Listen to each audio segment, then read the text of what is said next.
15வது வினா. கமலாவின் தற்போதைய வயது தாயின் வயதின் அரைவாசி ஆகும். 12 வருடங்களுக்கு முன் தாயின் வயது அப்போதைய கமலாவின் வயதின் 3 மடங்குகளாக இருந்தது. தற்போதைய தாயின் வயது யாது? வினாவில தற்போதைய தாயின் வயது தான் கேட்கப்படுகின்றது. 12 வருடங்களுக்கு முன்னுக்கும் தாயின் வயதுக்கும் மகளின் வயதுக்கும் அதாவது கமலாவின் வயதுக்கும் இடையிலான தொடர்பு கூறப்படுகின்றது. இதை வைத்துக் கொண்டு நாங்கள் இப்பொழுது தற்போது தாயின் வயது எதுவாக இருக்கும் என துணிதல் வேண்டும். இப்ப நாங்கள் இதுல முதலாவது விடையை பார்ப்போம். விடையை கொண்டுதான் வினாவுக்குரிய பொருத்தமான விடையை தெரிவு செய்யணும்.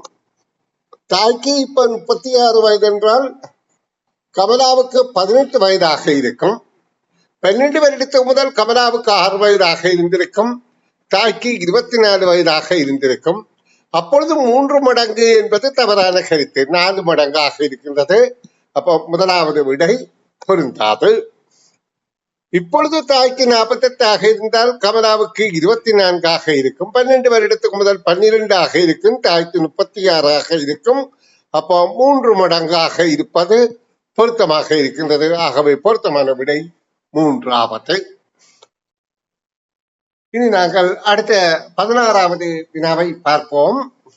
லண்டனின் நேரம் இலங்கையின் நேரத்தை விட 5.5 மணித்தியாலங்கள் பிந்தியது ஆகும்.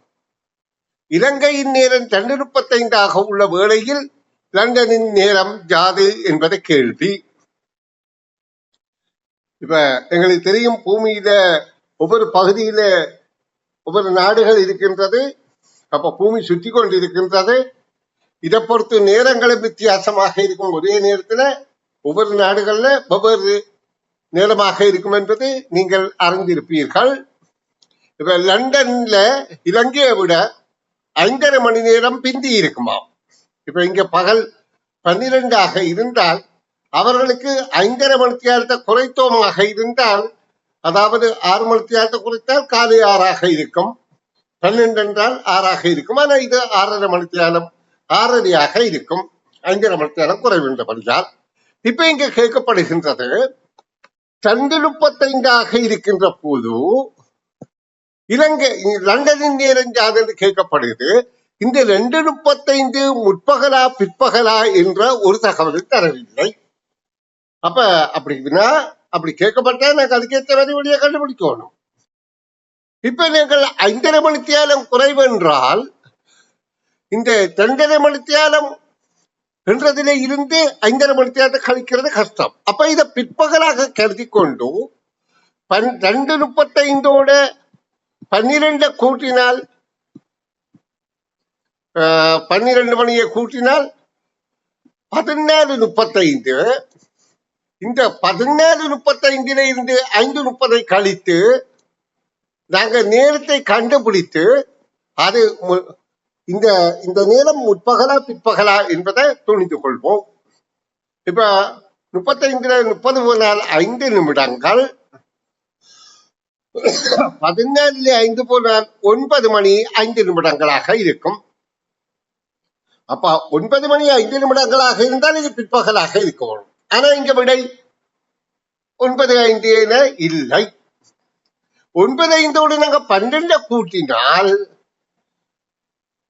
அதாவது இந்த நேரம் 21:05 இருக்கின்றது. இந்த விடை இருக்கின்றது 2வது விடை. அப்ப இந்த நேரம் முற்பகல் நேரம் என்பதை நாங்கள் இதன் மூலம் தெரிந்து கொள்கிறோம். ஆனா எங்களுக்கு கேள்விக்கான விடைதானே முக்கியம். அப்ப 2வது விடை பொருத்தமாக இருக்கின்றது. இனி நாங்கள் அடுத்த வினாவுக்கு செல்வோம். 17வது வினா. ஒரு புகைவண்டி பகல் 12:35 புறப்பட்டு காலை 10:55 சென்றலை வந்து எடுத்து அடைந்தது. புகைவண்டி பயண கால அளவு யாது? இங்கே முதல் நாள் வெளிக்கிட்டு மறுநாள் சென்றதென்றோ ஒரு தகவலும் இங்கு தராமல் கேள்வி கேட்கப்படுகின்றது. என்ன காரணம் என்றால், இந்த கேள்விகளை கொண்டு நாங்கள் இப்ப எப்படி கேள்வி வந்தாலும் அதை சந்திக்கிற ஆற்றல் உள்ளவர்களாக மாற வேண்டும். அப்ப இங்க பாருங்க, ஒரு புகைவண்டி பகல் என்று சொல்லப்படுகின்றது. பகல் வேளையில புறப்படுகின்றன, காலையில சென்றடைகின்றது. அப்ப பகல் 12:35 என்றால் எங்களுக்கு தெரியணும் பிற்பகல், காலை என்றால் எங்களுக்கு தெரியணும் முற்பகல். தராவிட்டாலும் நாங்கள் புரிந்து கொண்டோம்.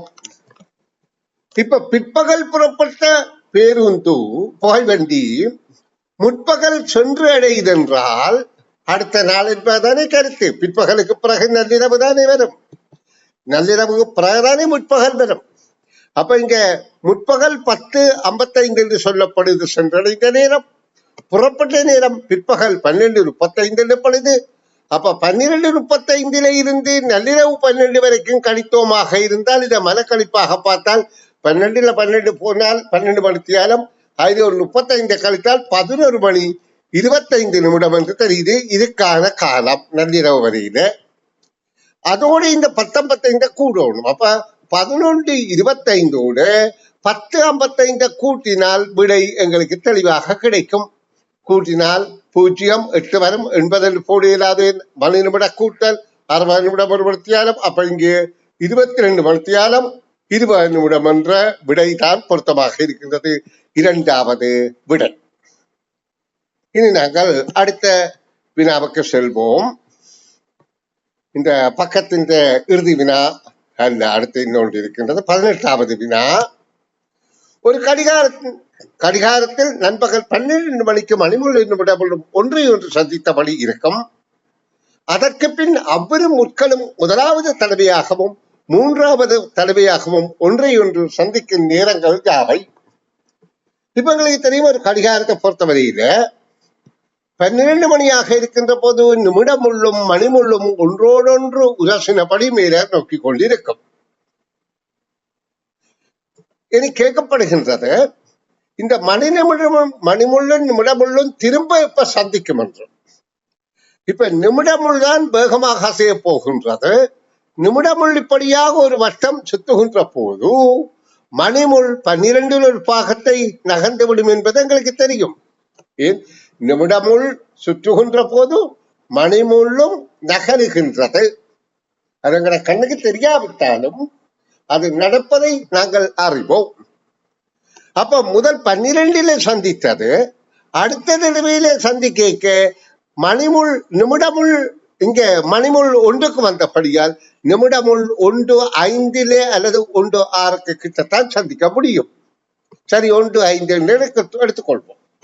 பிறகு அடுத்தது இப்போ 12 மணிக்கு கேட்கப்பட்டது, 12 மணிக்கும் சந்தித்த பிறகு ஒன்று முதலாவது தடவையும் பிறகு மூன்றாவது தடவையும். அப்ப 2வது தடவை அதை 2:10 சந்திக்கிறது வைத்துக் கொள்வோம், 2:10.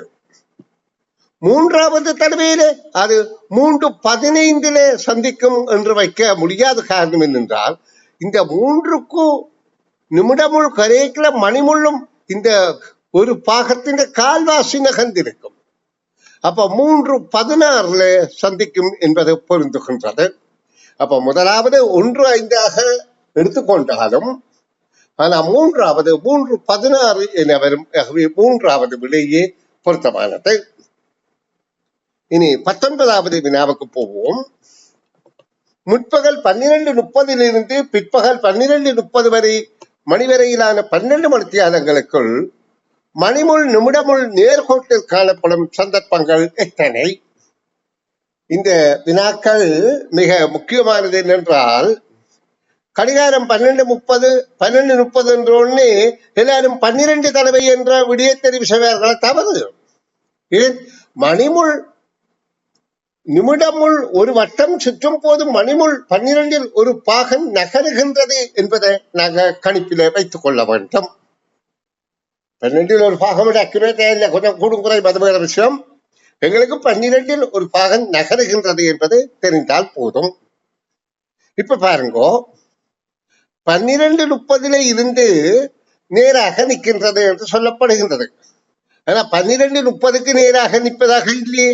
உண்மையிலேயே மணிமுள்ளின் நிமிடமுள்ளின் நேர்கோட்டில் காணப்படுவது இது 12 இப்படி நிக்க, இது இப்படி நிக்க முடியாது. இது கொஞ்சம் நகர்ந்திருக்கும், அரைவாசி. அப்ப 33 தான் நேர்கோட்டை நிற்கும். அதாவது இந்த ஒரு பாகத்தின் அரைவாசியை நகருது. அப்ப அரைவாசிய நகரேக்குள்ள இந்த ஒரு பாகத்திൻ്റെ 12 பாகത്തെ அதாவது இது அரைவாசி வருஷத்துக்கு 12 பாகத்திൻ്റെ அரைவாசியை நகர்ந்திருக்கு. அப்ப நம்முடைய இந்த மாதிரித்தான் காணப்படும். அப்ப திரும்ப இதே நிலைக்கு வருவதற்கு 12:30 என்பது கேள்வியாக தரப்படுகிறது ஒழிய தகவல் உண்மையிலே 12:33 அல்லது 32 என்று தர வேண்டும். அதே அப்படி தந்தால் உங்களுக்கு அது ஒரு மயக்கத்தை தந்துவிடும். அதுபடியா 12:30 என்று தந்திருக்கிறேன். அப்ப இதுல இருந்து அடுத்து இந்த திரும்ப 12:30 வரையில, அதாவது மொத்தம் 12 மணித்தியாலத்துக்கு எத்தனை தடவை நேர்கோட்டில் வரும் என்றால் 11 தடவைகள் என்பதுதான் எங்களுக்கு தெரிய வேண்டும். என்ன காரணம் என்றால் நிமிடமுள் ஒரு வட்டம் சுற்றுகின்ற போது மணிமுள் 12 ஒரு பாகம் நகர்கின்றது என்பதை அறிந்திருந்தால் இலகுவாக இருக்கும். நன்றி.